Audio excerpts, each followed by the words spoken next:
Welcome दोस्तों, आप सभी जुड़ गए हैं मार्क फॉर क्राइम चैनल पर, जहां आप सच्ची घटनाओं पर आधारित एक से बढ़कर एक कहानियां सुनेंगे। 911 इमरजेंसी नंबर पर एक महिला बिल्कुल भयभीत और रोते हुए पुलिस को कॉल करती है और बताती है कि मेरे चिंपैंजी ने उसकी दोस्त को मार डाला है और वह उसे खा रहा है।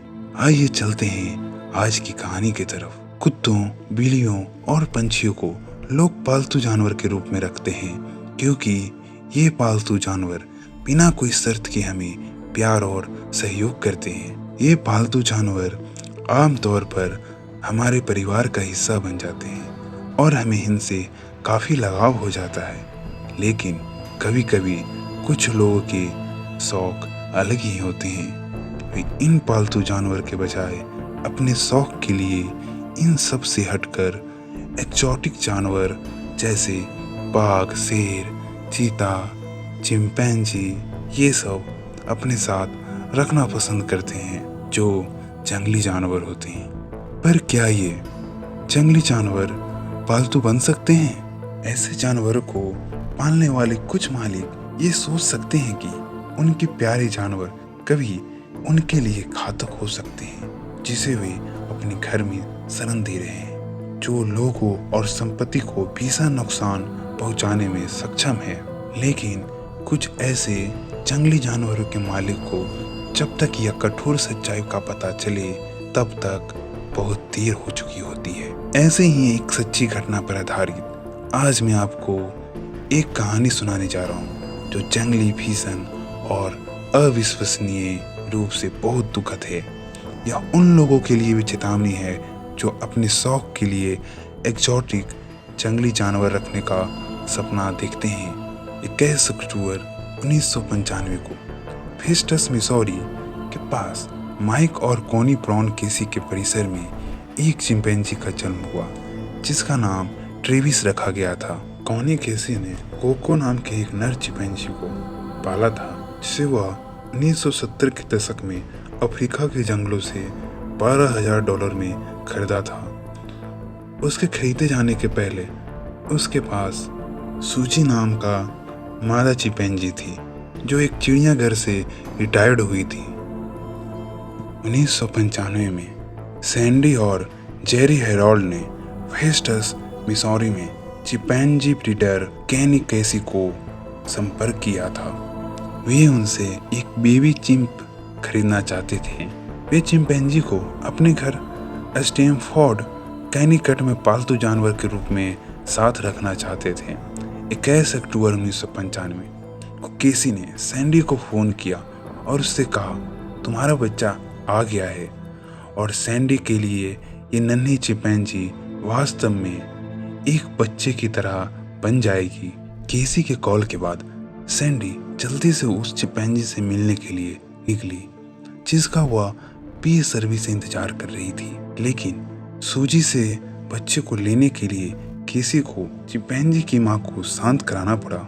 देश के संगीत गायक ट्रेविस स्ट्रीट के नाम पर बेबी चिंप का नाम ट्रेविस रखा गया, जो सैंडी के पसंदीदा गायक थे।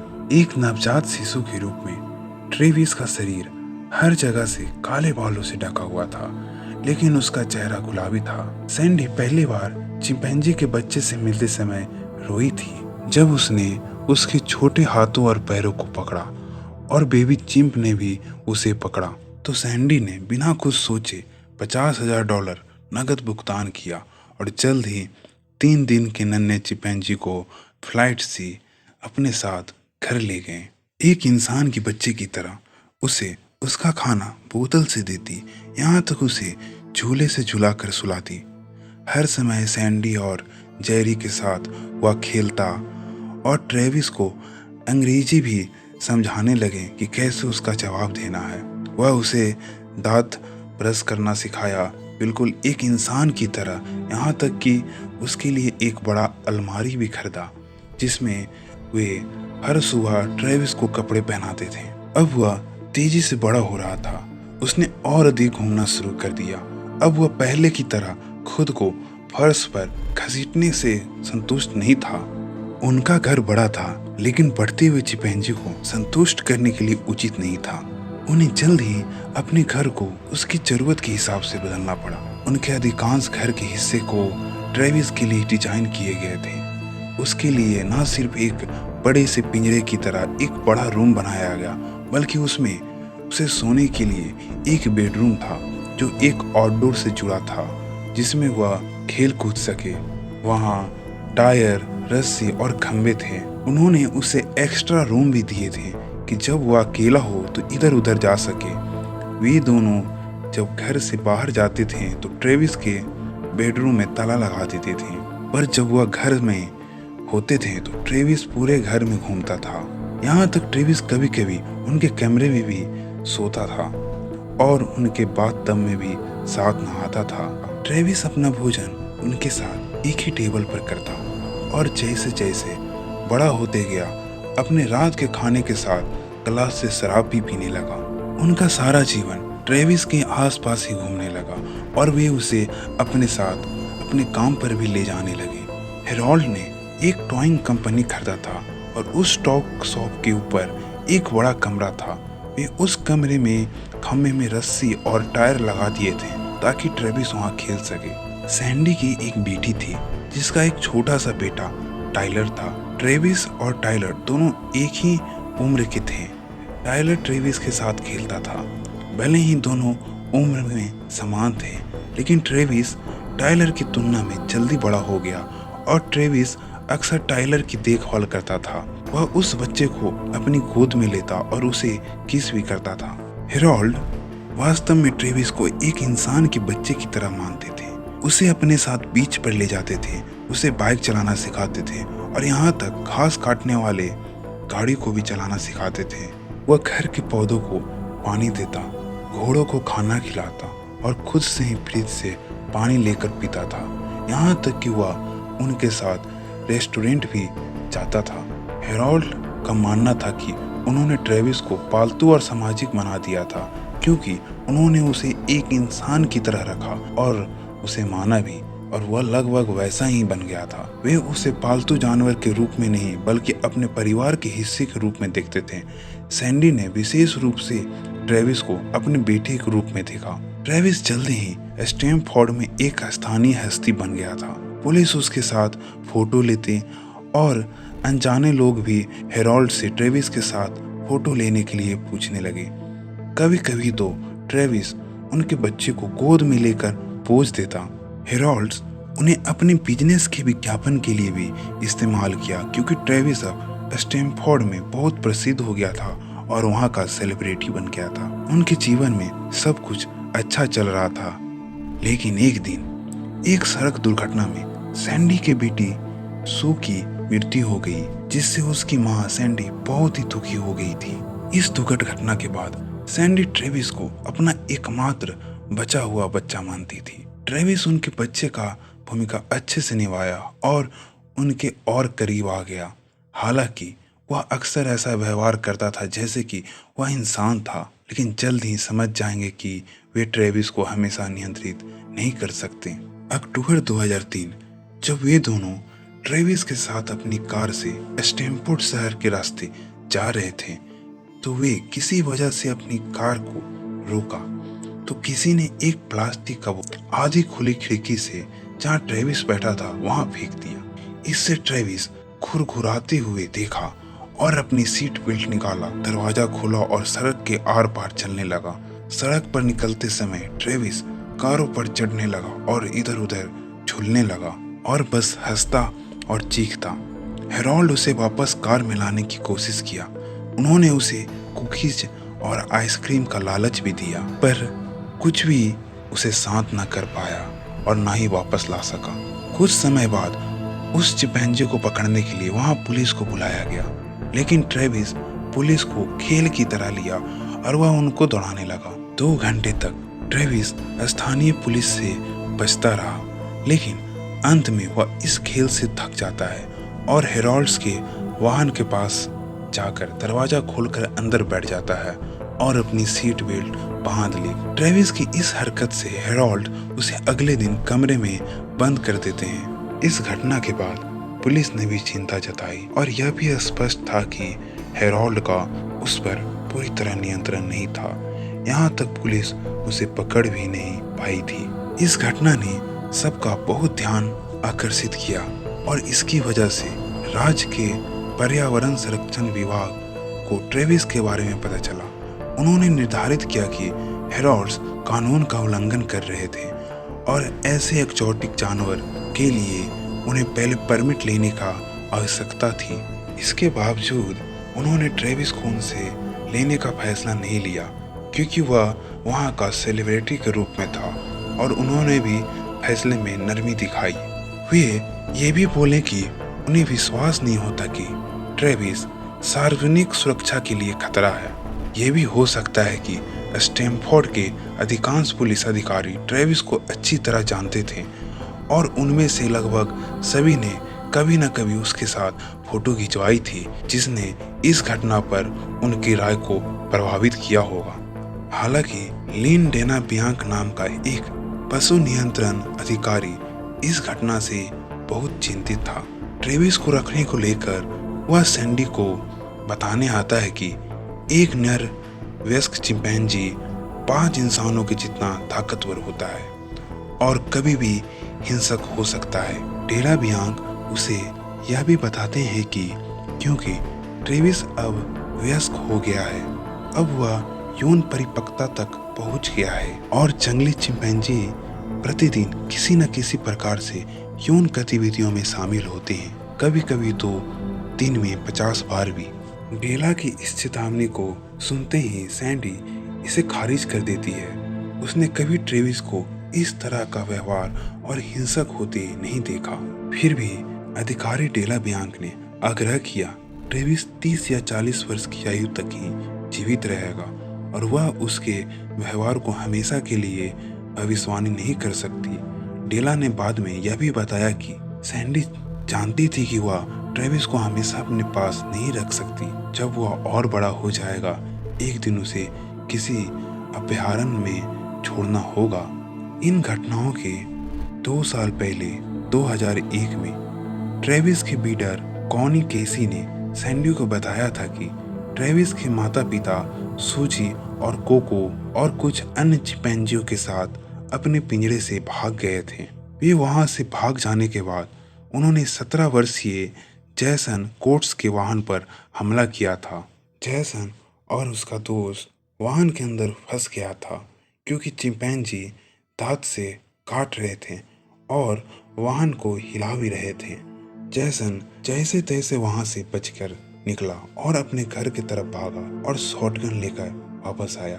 इस समय तक केसी आ चुकी थी और सूजी को शांत कर दिया, लेकिन वह अभी भी होश में थी। केसी ने जैसन कोट से हथियार का इस्तेमाल न करने का भीख मांगी, लेकिन जैसन चिंपैंजी से डरता था और उसे विश्वास था कि वह फिर हमला करेगी।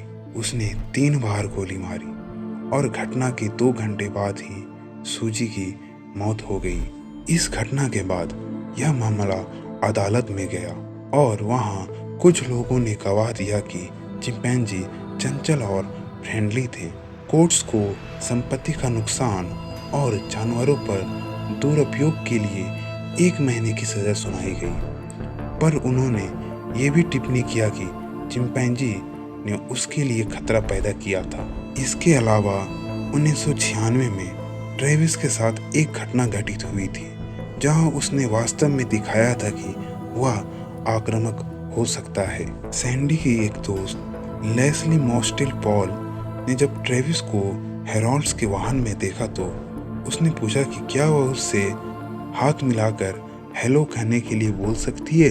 सैंडी ने बोला बिल्कुल, क्यों नहीं। लेकिन जब पॉल ने ट्रेविस से हाथ मिलाने की कोशिश की तो उसने उसका हाथ पकड़ लिया और उसे काट लिया। काटने का निशान इतना गहरा था कि उसके हाथों से खून निकल रहा था। पॉल ने यह महसूस किया कि इस घटना से सैंडी को कुछ ज़्यादा फर्क नहीं पड़ा और वह इससे दुखी भी नहीं थी। पॉल इस घटना से बहुत दुखी थी और उसने पुलिस में सूचना दी। लेकिन पुलिस इसे गंभीरता से नहीं लिया। बाद में पुलिस दावा करती है कि उन्हें पॉल का रिपोर्ट कभी मिला ही नहीं। अंत में ट्रेविस का आक्रामक व्यवहार की ये झलक भविष्य में होने वाली भयावहता के संकेत थे। भले ही हेरोल्ड्स का मानना था कि ट्रेविस एक खतरा था या नहीं, वे अब उसे सार्वजनिक रूप से बाहर नहीं ले गए, क्योंकि पिछली घटना से स्पष्ट हो गया था कि जब तक ट्रेविस खुद शांत नहीं होगा उसे पकड़ पाना संभव नहीं। कथित तौर पर उस समय के मेयर ने चेतावनी दी थी कि अगर फिर से वह बेकाबू हो गया तो उसे गोली मार दी जा सकती है। उसे अब सिर्फ घर में ही रखा जाने लगा। अब उसे हेरोल्ड्स के साथ काम करने या बाहर जाने का इजाज़त नहीं था। ट्रेविस इस तरह घर में कैद रहने से चिल्लाना और चीखना शुरू कर दिया। लगभग इसी समय जेरी बहुत बीमार हो गया। उसे पेट का कैंसर हो गया था और सैंडी अपना पूरा समय जेरी के साथ हॉस्पिटल में बिता रही थी। जेरी को चिंता होने लगा कि अगर उसका मृत्यु हो गया तो सैंडी को ट्रेविस का देखभाल करना उसके लिए अकेले बहुत ज़्यादा हो जाएगा। उसने यह भी सुझाव दिया कि वह उसे एक अभयारण्य में ले जाए और वहां छोड़ दे। 12 अप्रैल 2004 को जेरी की मृत्यु हो गई। सैंडी बहुत दुखी और खुद को अकेला महसूस करने लगी। जेरी की चिंताओं के बावजूद भी सैंडी ने ट्रेविस को साथ रखने का फैसला किया। ट्रेविस ने भी अपने तरीके से जेरी के ना होने का दुख जताया। वह जेरी की तस्वीर दीवार से निकालकर उसे किस करके अपने सीने से लगाता था। यहाँ तक कि ट्रेविस सैंडी का देखभाल करना शुरू कर दिया। जब वह रोती तो उसके नाखून रंगता, उसके बाल सहलाता और उसे सुलझाता। जेरी के गुजर जाने के 1 साल बाद सैंडी ने ट्रेविस को अभयारण्य भेजने की योजना बनाई और उसने एक अभयारण्य मालिक को पत्र भी लिखा, लेकिन उसने जल्द ही अपना विचार बदल दिया और उस पत्र को कभी नहीं भेजा। इस निर्णय को बदलने के पीछे का कारण शायद यह भी था कि सैंडी और उसकी दोस्त चार्ला नेस, जो एक अकेली माँ थी, जेरी के जाने के बाद फिर से वापस आ गई थी। सैंडी ने चार्ला और उसकी छोटी बेटी को अपने साथ घर में रहने की अनुमति दी और टोइंग बिजनेस में जॉब करने का ऑफर भी दिया। उसकी दोस्त सैंडी को उसकी निराशा की गहराई से बचाने में मदद की। चार्ला अक्सर सैंडी के घर के साथ साथ ट्रेविस का भी देखभाल करती। चार्ला को ट्रेविस के साथ पुराना अनुभव था, क्योंकि जब वह छोटा था तब वह बहुत बार आती थी और वह अक्सर उसके पैर और कंधों पर चढ़ जाता था और उसके सुनहरे बालों के साथ खेलता था। जेरी के जाने के बाद सैंडी उसका देखभाल अच्छे से नहीं कर पाई, तो वह आइसक्रीम, जंक फूड, मछली और चिप्स ये सब खाने लगा। ट्रेविस का वजन काफ़ी मात्रा में बढ़ गया था, जो लगभग 240 पाउंड में आ गया था। वह अपना सारा समय टीवी देखने और अपने पेट बिल्ली मिस्टी के साथ खेलने में बिताता। हालांकि जेरी के गुजर जाने के बाद सैंडी उस दर्द से धीरे धीरे रिकवर हो गई थी, पर ट्रेविस इन सालों में चिड़चिड़ा होते जा रहा था। ऐसा लगता था कि पूरी दुनिया से कटे होने और सिर्फ घर में सीमित होने, इसके अलावा जेरी के जाने के गम में ट्रेविस वह अपना प्यारा स्वभाव खो दिया था जिसके लिए वह जाना जाता था। 16 फरवरी 2009 सैंडी को अपने दोस्त से मिलने बाहर जाना था। सैंडी ट्रेविस को शांत करने की कोशिश करती है। उसके लिए उसे टीवी देखने, ड्राइंग बनाने और खाने के लिए बोली, लेकिन यह सब के बावजूद वो शांत नहीं हुआ। इससे सैंडी बहुत चिंतित थी, तो उसने ट्रेविस के चाय में जेनॉक्स नाम की एक दवा मिला दी, इस उम्मीद में कि वह सो जाएगा और घर पर आराम से रह लेगा। लेकिन यह भी काम नहीं किया। ट्रेविस उसके कार की चाबी को लेकर यार्ड में चला गया और सैंडी उसे वहां से वापस घर लाने में असफल रही। ट्रेविस स्पष्ट रूप से कार की सवारी करना चाहता था, पर अब उसके लिए अलाउ नहीं था। ट्रेविस पूरे यार्ड में घूम रहा था। ये सब देखकर सैंडी घबरा गई और चार्ला को बुलाया। बाद में इस बात पर असहमति होगी कि सैंडी ने चार्ला को अपने घर उसकी मदद करने के लिए कहा या नहीं। चार्ला खुद स्वेच्छा से वहां आई थी, पर अब उसके लिए अलाउ नहीं था। ट्रेविस पूरे यार्ड में घूम रहा था। ये सब देखकर सैंडी घबरा गई और चार्ला को बुलाया। किसी तरह 3:40 पर चार्ला सैंडी के घर पहुंची और ट्रेविस को यार्ड में देखा। चार्ला ने ट्रेविस का ध्यान भटकाने के लिए एक डॉल अपने साथ लाई थी। उसने डॉल को अपने चेहरे पर रखा, लेकिन ट्रेविस ने इस तरह का प्रतिक्रिया दिया जिसका वह बिल्कुल उम्मीद भी ना की थी। चार्ला को देखने के बाद ट्रेविस ने लगभग 35 फीट दूर गुस्से में चार्ला की तरफ आने लगा। सैंडी यह देखकर हैरान रह गई।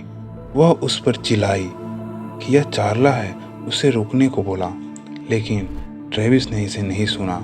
इसके बजाय उसने चार्ला को धक्का दिया और वो कार पर टकराकर गिर गई।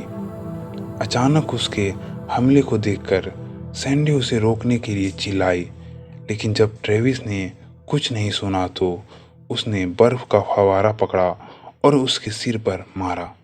ट्रेविस के चिल्लाने के बावजूद उसने चार्ला पर अपना हमला नहीं रोका, जो एक विशाल जानवर के खिलाफ रक्षाहीन थी। सैंडी घर में वापस भाग कर गई और अपने दोस्त को बचाने के लिए बड़ा सा चाकू लेकर आई। उसने ट्रेविस को 3 बार चाकू मारा, लेकिन फिर भी वह रुकने का नाम नहीं ले रहा था। ट्रेविस सिर्फ एक बार रुका और खड़े होकर सैंडी के डरे चेहरे को देखा। सैंडी वहां से भागकर पास में खड़ी कार में खुद को बंद कर लेती है। अभी भी उसके हाथ में वह चाकू थी। उसने 911 इमरजेंसी नंबर पर कॉल किया। पुलिस को आने के लिए डर से चिल्लाते और रोते हुए बोली। अपने दोस्त को चिंपैंजी से बचाने के लिए पुलिस को साथ में बंदूक भी लाने को कहा। सैंडी ने पुलिस को फोन कर बताया कि चिंपैंजी मेरे दोस्त को मार डालेगा। वह मेरे दोस्त का चेहरा अलग कर दिया है, उसे खा रहा है। उसने ऐसा इसलिए बोला कि पुलिस उसके कॉल को गंभीरता से ले। जब पुलिस वहां आखिरकार पहुंचती है तो उन्होंने देखा कि चार्ला जमीन पर पड़ी थी और ट्रेविस ने हमले के दौरान उसके कपड़े भी फाड़ दिए थे और चार्ला अर्धनग्न स्थिति में पड़ी थी। ट्रेविस गुस्से में यार्ड में घूम रहा था। वह पुलिस के वाहन की तरफ तेजी से भागा और वाहन के दरवाजे पर झपटा, लेकिन दरवाजा बंद था। तो फिर दूसरी तरफ घूम गया। यहाँ उसने दूसरे दरवाजे पर झपटने के पहले आराम से साइड व्यू मिरर को खटखटाया और यह खुला था। उस तरफ अधिकारी फ्रैंक जाफरी था।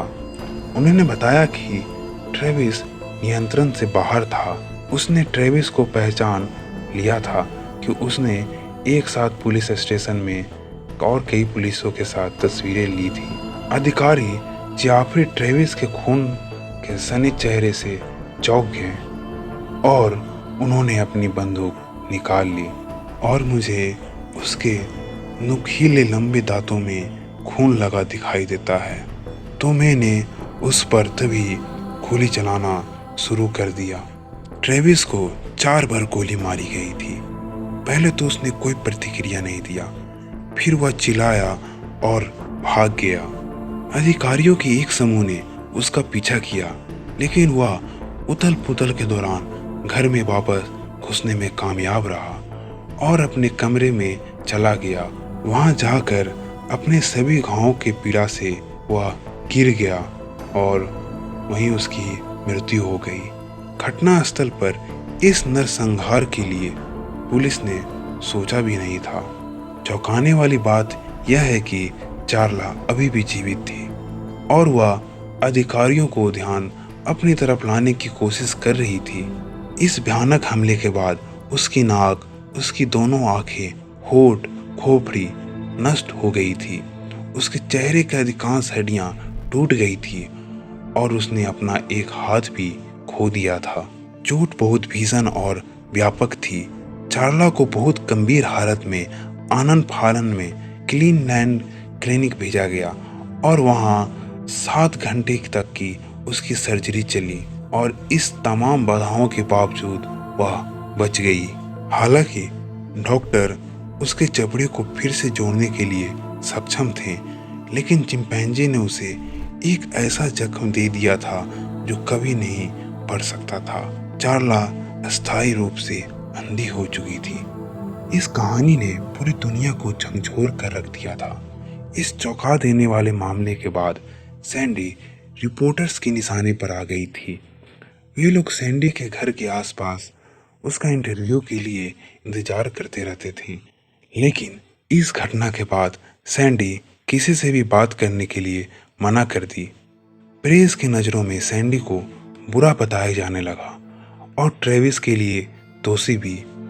बाद में सैंडी जिस तरह मीडिया में चित्रित की गई थी उस पर शोक व्यक्त किया। जैसे मीडिया में बताया गया था कि चार्ला की तुलना में सैंडी ने ट्रेविस की अधिक परवाह की थी। सैंडी ने अपना बचाव रखते हुए कहा कि उसने चार्ला के बचाव करने की कोशिश में अपने बेटे को चाकू मारी। वह उसके तरफ देखकर पूछ रहा था कि माँ, तुम ऐसा क्यों किया।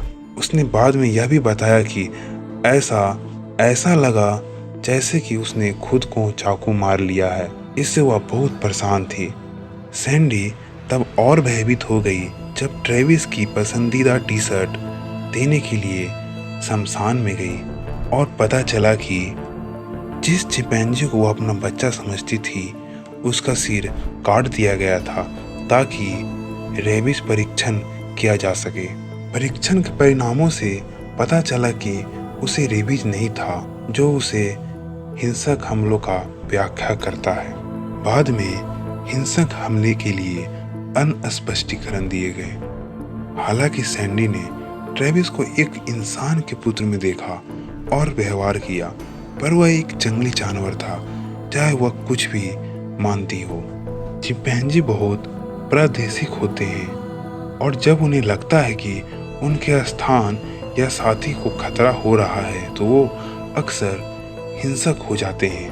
उस घटना के दौरान जब चार्ला घर पहुंची थी तो उसने नया बाल कटवाया था और एक अलग वाहन से आई थी जिससे ट्रेविस परिचित नहीं था और उसे पहचान नहीं पाया।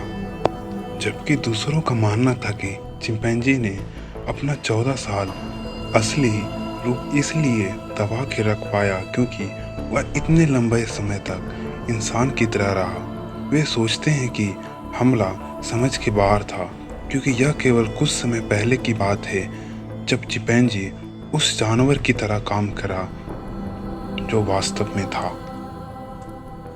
कई लोगों ने उसके इस व्यवहार के लिए अलग अलग तर्क दिए, जैसे कि वह 14 साल तक अपना असली रूप में इसलिए नहीं आया कि वह इंसान की तरह रह रहा था और जब वह अकेला हुआ तो धीरे धीरे अपने असली रूप में आ गया। या ये भी हो सकता है कि वह जो दवा दी थी उससे उसका असर पूरा हुआ होगा।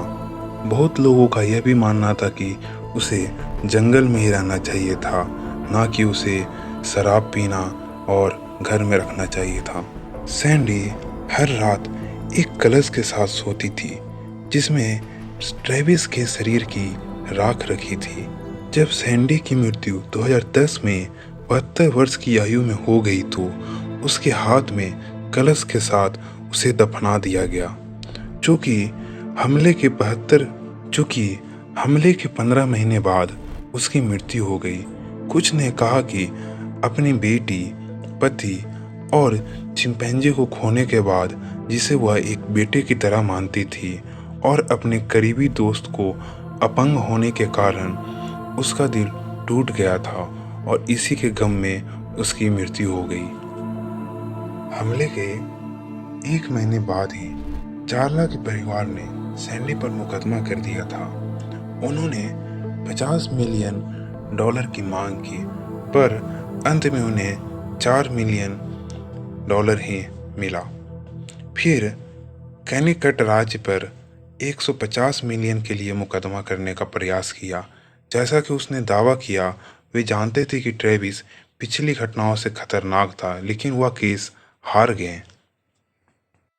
चार्ला को बचाने के लिए काम करने वाले कई सर्जनों के साथ साथ पुलिस, जिन्होंने भयानक घटना का जवाब दिया, उन्होंने जो देखा वो बहुत दर्दनाक था।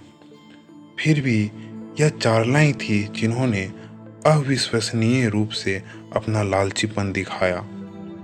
बाद में उसने एक इंटरव्यू में टिप्पणी की कि मैं बस अपने जीवन के साथ आगे बढ़ना चाहती हूँ और बेहतर होना चाहती हूँ। चार्ला के 56वें जन्मदिन पर हमले के 9 महीने बाद उसने ओपरा विनेफ्रे शो के दौरान आधिकारिक तौर पर दुनिया के सामने अपना नया चेहरा प्रकट किया। चार्ला ने ओपरा को यह भी समझाया कि उसे ज़्यादा जख्मी घटना याद नहीं है और वह अब उसे याद भी नहीं करना चाहती।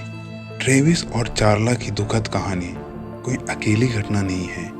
जैसा कि पालतू जानवरों के रूप में रखे गए जंगली जानवर के कई अन्य उदाहरण हैं जो या तो भाग जाते हैं या अपनी जंगली प्रकृति को दिखाते हैं, यहाँ तक कि अपने मालिकों पर भी हमला करते हैं। इस कहानी की त्रासदी को दूर करने के लिए कुछ है तो यह है कि जंगली जानवरों को पालतू बनाकर घर में रखना सुरक्षित नहीं है और उन्हें जंगल में ही रहने देना चाहिए।